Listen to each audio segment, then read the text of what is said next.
The live TV, सच सबसे आगे। नमस्कार, मैं हूं रंजीत झा और आप देख रहे हैं the live TV. Uttar Pradesh के घोसी विधानसभा सीट पर होने वाले उपचुनाव के लिए जहां भारतीय जनता पार्टी ने सपा के ही पूर्व नेता दारा सिंह चौहान पर अपनी बाजी लगा दी है, तो दूसरी तरफ इंडिया गठबंधन ने भी उन्हें कड़ी टक्कर देने के लिए अपना फॉर्मूला इस्तेमाल करना शुरू कर दिया है। दरअसल इंडिया गठबंधन हर बैठकों के बाद एक विशेष फॉर्मूले पर काम करने में जुटा है और वो फॉर्मूला है वन सीट वन कैंडिडेट का फॉर्मूला।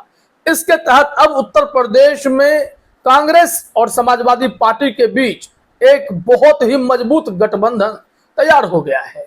यहाँ पर अखिलेश यादव और राहुल गांधी एक हो गए हैं और इन दोनों के गठबंधन का बहुत बड़ा असर हो सकता है।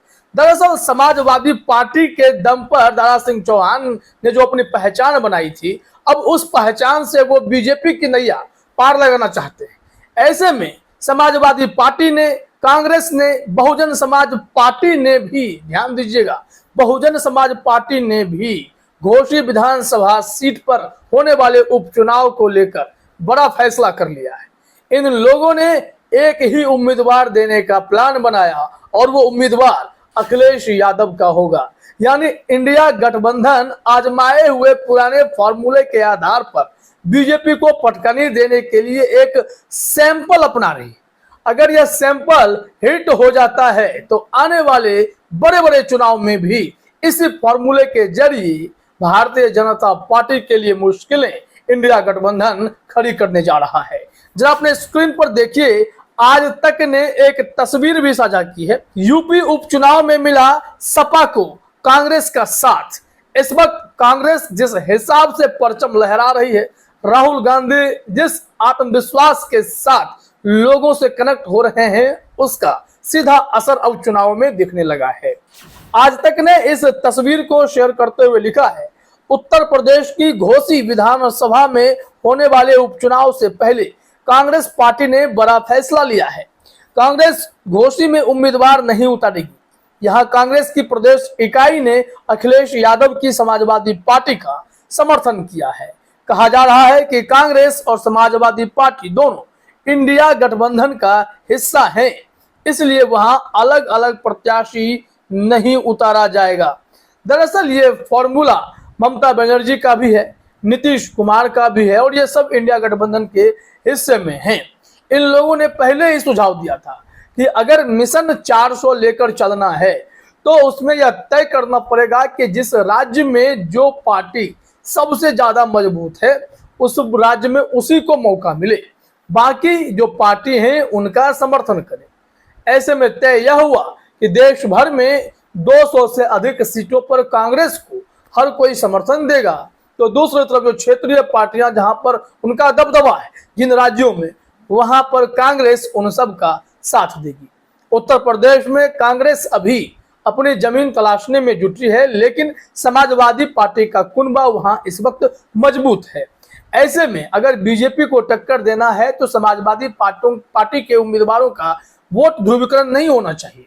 ऐसे में अलग अलग जो दल हैं वो सब मिलकर अगर एक ही कैंडिडेट को सपोर्ट करें, हालांकि अगर पार्टी में क्षेत्रीय स्तर पर कोई गुटबाजी नहीं हो तो इसका सीधा फायदा समाजवादी पार्टी के कैंडिडेट को होगा। अब जरा देखिए आज तक की खबर में क्या कहा जा रहा है। कांग्रेस का बड़ा फैसला, घोसी उपचुनाव में समाजवादी पार्टी के गठ समर्थन का किया ऐलान।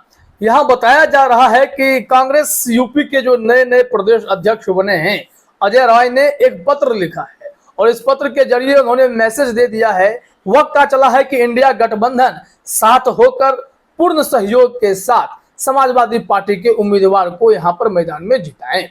यहां पर मैसेज में लिखा गया, कांग्रेस के नए प्रदेश अध्यक्ष अजय राय ने कहा कि Samajwadi party Indian national developmental inclusive alliance India का हिस्सा है, इसलिए उत्तर प्रदेश के मऊ जनपद के तहत 354 घोसी विधानसभा के उपचुनाव में कांग्रेस पार्टी समाजवादी पार्टी के प्रत्याशी का समर्थन करती है।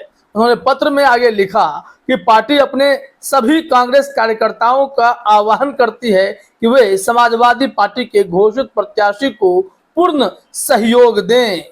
यानी कि जिस तरीके से यह प्लानिंग की जा रही है विपक्षी एकता की, और उसमें अगर यह एकजुटता काम कर जाती है, कारगर साबित होती है, तो निश्चित तौर पर 2024 के लिए बीजेपी की राहें और भी मुश्किल हो जाएंगी।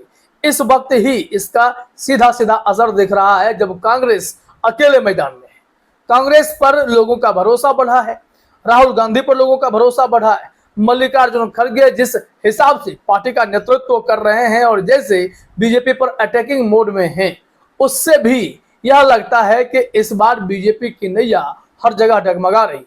कर्नाटक और हिमाचल प्रदेश में नैया डगमगा चुकी है, डूब चुकी है। लेकिन इसके बाद जो आने वाले राज्य हैं उसको लेकर भी राहुल गांधी ने डंके की चोट पर कहा, मध्य प्रदेश, तेलंगाना, राजस्थान, छत्तीसगढ़, इन 4 राज्यों में भी बीजेपी की हालत और भी खराब हो जाएगी। यहां कांग्रेस पार्टी ही जीत का परचम लहराने जा रही है। ऐसे में जब चुनाव होंगे तो सारी बातें स्पष्ट हो जाएंगी कि किसका पलड़ा भारी है। लेकिन ओपिनियन पोल सर्वे में कांग्रेस पूरे दमखम में दिखाई पड़ने लगी है और बीजेपी के माथे से पसीना टपकने लगा है।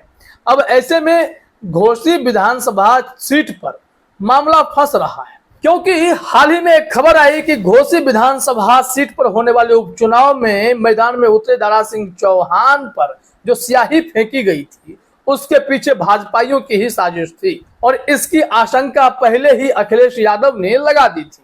उन्होंने कहा था कि स्याही फेंकने वाला अक्सर पकड़ा जाता है या भाग गया है, मतलब साफ है कि कहीं न कहीं बीजेपी का ही यह आदमी है।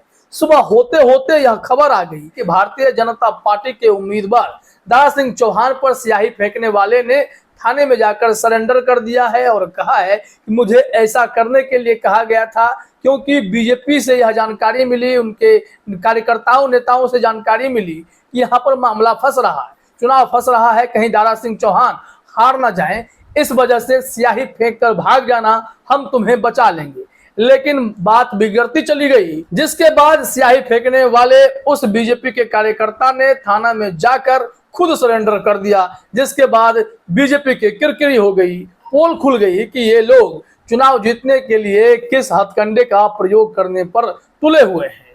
हालांकि अब उत्तर प्रदेश की सियासत कौन सा नया मोड़ लेने वाली है, इसके लिए तो घोसी विधानसभा सीट पर होने वाले उपचुनाव के नतीजों का इंतजार कीजिए, क्योंकि जैसे ही नतीजे आएंगे वहां से एक नया मैसेज निकलेगा कि 2024 में क्या होने वाला है।